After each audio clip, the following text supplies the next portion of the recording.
My name is Darrell White. I'm with Carte Blanche Media, and I have with me today as my guest, Megan Coghlan. She is with BackCourt Marketing, and I'm honored to have her as my guest today here. Tell me a little bit about yourself and how you got started with your agency there. Yeah, definitely. Thank you, Darrell. Happy to be here. I started BackCourt Marketing because I wanted to just stay in social media. I come from kind of a writing background. I started in journalism and transitioned that into marketing. And I kind of saw a gap in a lot of business owners were just trying to keep up with the times, as in, I know I need to be on social media. Everyone says to do this, do that.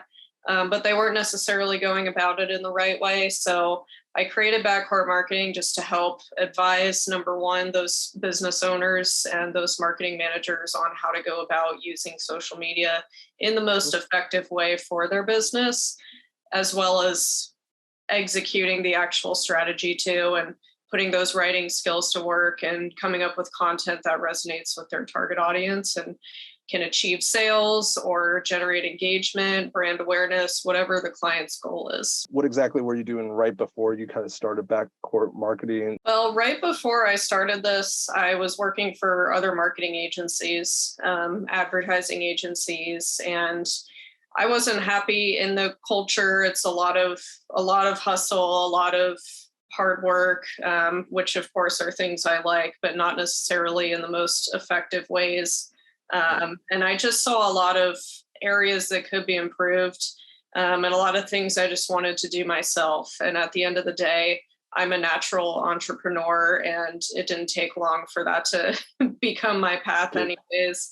I come from a family of business owners, so ended up just going off on my own, aside from being the marketing agency and living that lifestyle. And now I kind of can dictate those things on my own terms. And it's still a lot of work, don't get me wrong, but a lot more rewarding and a lot more fun to do it that way.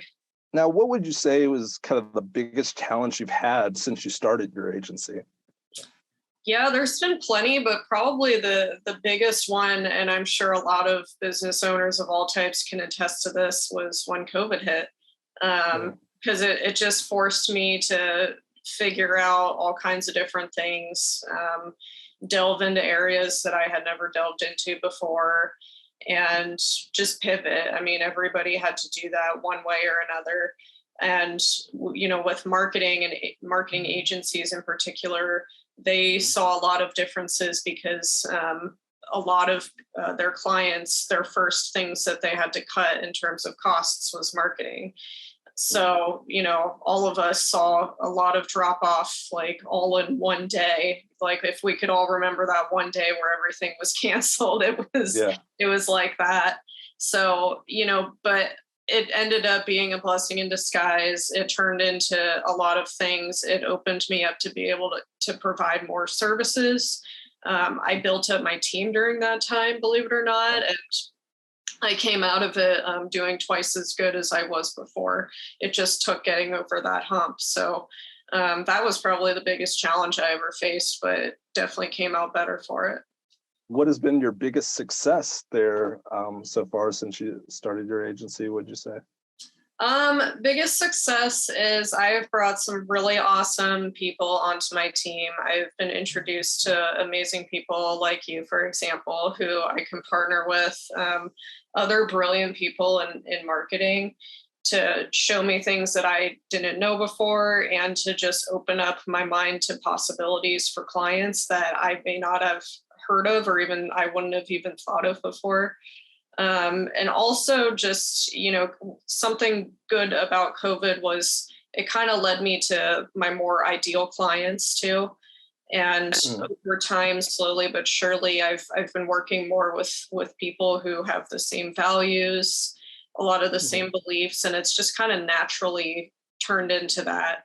And it takes little bits and pieces and a lot of, getting rid of the riffraff, if you will, to get to that point, to begin working with clients that are really fulfilling and that really offer you opportunities to challenge yourself and look for new things to provide them.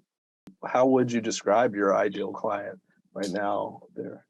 Yeah, an ideal client understands marketing already, and in a sense that they might be the marketing manager of another agency or company. And the reason I say that is because they understand the value of social media. Business owners in particular, it really depends. It's hard to know which ones do and don't. But at least if you know someone who works in marketing, you know that they do understand the value. But a lot of the times it's hard to know whether the business owner is going to know what the purpose of being on social media is and understand how it's benefiting them, as opposed to one who has already been there and tried doing it on their own and is just so grateful to have it done for them. So yeah, the ideal client is somebody who at least is somewhat familiar with social media, and also understands, how long it takes and the work that goes into it, because at the end of the day, that's a lot of the times, a lot of the reasons why they come to us, because they know how much time it takes to do that kind of stuff on their own. What would you say is your favorite marketing book? It's sitting over here, and I don't know if it's necessarily. You can pull it down if you want. Well, yeah, I will actually, because it's not necessarily marketing specific, but this was just a really practical book for when I started everything and had no idea what I was doing really. I might need to get that one. Yeah, it's an insider's guide to building a successful consulting practice, and it's by Bruce L. Catcher. And I read it probably twice. There's highlights, there's all kinds of, it's falling apart. You've read it more than twice, it looks like, huh? Yeah, it just was such a practical guide, and it showed me just, step by step a lot of the things I needed to do. And I don't know that I would have been able to figure out starting my business without that, because it just had a lot of the things I wouldn't have thought about before.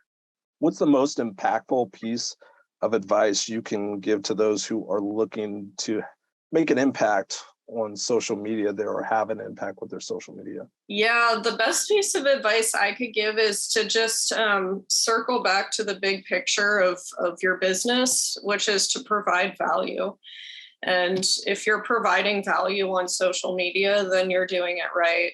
At the end of the day, don't just post to post with have some meaning, as long as you're providing value, whether that's education or, letting more people know about your service or your product through social media, then you're doing it right. And that's essentially how we can all just work towards making social media a better space as a whole too, is just to focus on the bigger picture, which is providing value, giving people something to look at that they enjoy, and giving them reasons to continue following you for more. And my last question for you then, Megan, is if people want to get help on kind of doing their social media a little bit more effectively, or just let you take care of that piece for them and their business, what's the best way to get a hold of you there? Yeah, well, you can check us out at backcourtmarketing.com. So that's BackCourt, BackCourt marketing.com. You could always reach me email. I'm at Megan, Megan at backcourtmarketing.com. And then we're obviously on social media. So find us on Instagram, LinkedIn, Facebook, just look up BackCourt Marketing. And we'll be there. We do daily posts, just trying to provide value and give people social media tips as is. Well, Megan, thank you so much for your time. I really appreciate it here, and look forward to talking to you again in the future.